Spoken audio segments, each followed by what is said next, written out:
গুপ্ত শিবির সন্ত্রাসীদেরকে নিজেরা হাতে তুলে হত্যা করবো। এখানে কোনো আপোষ নাই। ইসলামী বিশ্ববিদ্যালয় শাখা ছাত্রদলের সাবেক সভাপতি ও কেন্দ্রীয় নেতা ওমর ফারুকের এই বক্তব্যকে ঘিরে সমালোচনার ঝড় উঠেছে সামাজিক যোগাযোগ মাধ্যমে।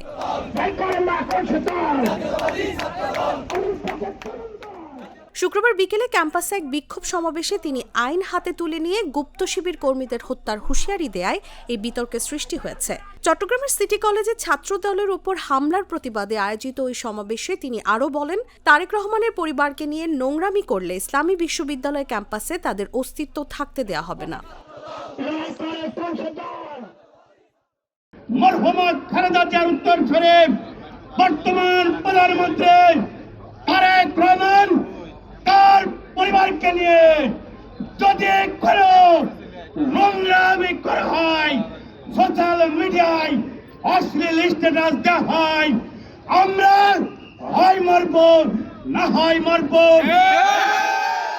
তার এই বক্তব্যটি সোশ্যাল মিডিয়ায় ছড়িয়ে পড়লে সমালোচনার কেন্দ্রবিন্দুতে পরিণত হয়। এ বিষয়ে ঢাকা বিশ্ববিদ্যালয় কেন্দ্রীয় ছাত্র সংসদের কার্যনির্বাহী সদস্য সর্বমিত্র চাকমা ফেসবুকে এক স্ট্যাটাসে লেখেন, বিষপানে এক পাল কুকুর ছানা মেরে ফেললে বিষাদ আর অগ্নির ঝড় বয়ে যায়। সোশ্যাল মিডিয়ায় একটা জলজান্ত মানুষ শিবিরের ছানা মরলে সমাজের সিভিল সোসাইটি মানবাধিকার নিয়ে হাঁসফাঁস করা মানুষগুলো টু শব্দটি পর্যন্ত করবে না। শিবিরের কর্মীদের নিঃশর্তভাবে হত্যাযোগ্য প্রাণ। শিবিরকে মেরে ফেলা জায়েজ।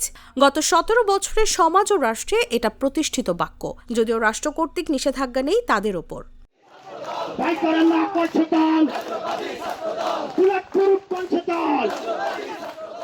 এ বিষয়ে ছড়িয়ে পড়া ভিডিওর কমেন্টেও আলোচনার জন্ম দেয়। ভিডিওটি ঘিরে কমেন্টে আল মামুন অভিযোগ করেন, ওমর ফারুক ছাত্রলীগ স্টাইলে কথা বলেছেন এবং অতীতে তার তেমন ভূমিকা ছিল না। ফারজানা নীলা প্রশ্ন তোলেন, শক্তিশালী হয়েও কেন বালু ট্রাক সরাতে পারেননি এবং জিয়া পরিবারকে নিয়ে গালাগালির সময় তিনি কোথায় ছিলেন? সাদিকুল ইসলাম দাবি করেন, ছাত্রদলও এখন ছাত্রলীগের মতোই সহিংস স্লোগান দিচ্ছে।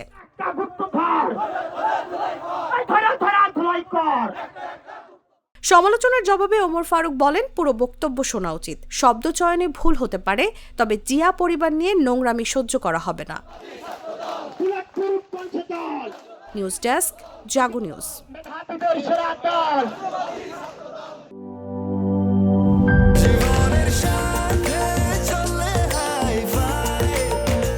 স্বাস্থ্যকর অল টাইম ফ্যামিলি কেক, সব সময় অল টাইম হেলদি লাইফ।